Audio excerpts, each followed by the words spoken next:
ట్రాప్లోకి పడి మనతో గొడవలు పెట్టుకునే దేశాలు భూటాను, నేపాల్. అమెరికా ట్రాప్లో భాగంగా మనతో గొడవ పెట్టుకుంటున్నటువంటిది బంగ్లాదేశ్, పాకిస్తాన్.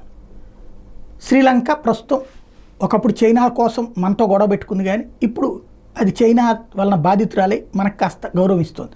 ఇది పక్కన పెడితే ఇప్పుడు నేపాల్ అందులో మనతో విభేదించే దేశం కిందనే మారింది. తాజాగా భారత్, నేపాల్ మధ్య భూ వివాదం క్రమంగా ముదిరిపాకన పడింది. భారత భూభాగాలైన కాలాపాని, లిపులేక్, లింపియాదోరా తమవేనంటూ నేపాల్ వాదిస్తోంది. వాటి నేపాల్ భూభాగాలకు పేర్కొంటూ 2020లోనే కొత్త పొలిటికల్ మ్యాప్ని రూపొందించుకుంది. పార్లమెంట్ కూడా దానికి ఆమోదముద్ర వేసింది. భారత్ తీవ్ర అభ్యంతరాలు వ్యక్తం చేసిన నాటి నుంచి అధికారిక వ్యవహారంలో కొత్త మ్యాప్ని ఉపయోగిస్తూ వస్తుంది. తాజా కొత్త కరెన్సీ నోట్ల మీద కూడా కొత్త మ్యాప్ను ముద్రించడానికి నేపాల్ సిద్ధమవుతుంది. మేలోనే ఈ మేరకు నిర్ణయం తీసుకుంది. ఆ నోట్లు 6 నెలల్లో చలామణిలోకి రాబోతున్నాయి. సిక్కిం, పశ్చిమ బెంగాల్, బీహార్, ఉత్తరప్రదేశ్, ఉత్తరాఖండ్ రాష్ట్రాలతో నేపాల్ 1850 కిలోమీటర్ల మేర సరిహద్దును పంచుకుంటున్నటువంటి నేపథ్యంలో ఈ కథలు నడుపుతోంది.